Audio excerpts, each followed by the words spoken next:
Guys, good morning, good morning. Day off natin ngayong araw, so dito muna tayo. Tulong tayo sa almusalan ni Marites. At nakahanda na ulit yung mga paninda, although may mga niluluto pa. Ayan, nakasalang pa yung lumi at saka sopas.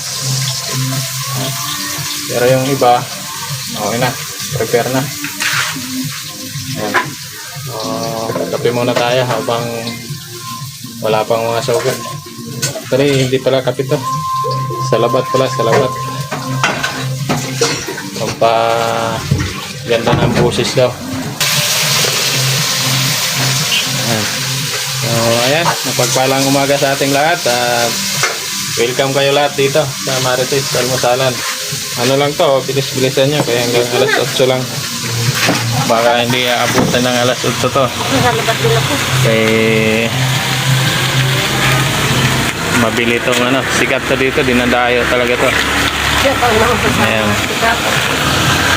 Ay, mga suki natin, nagagahan nyo, maubusan kayo pag alas 8 na kayo pumunta dito.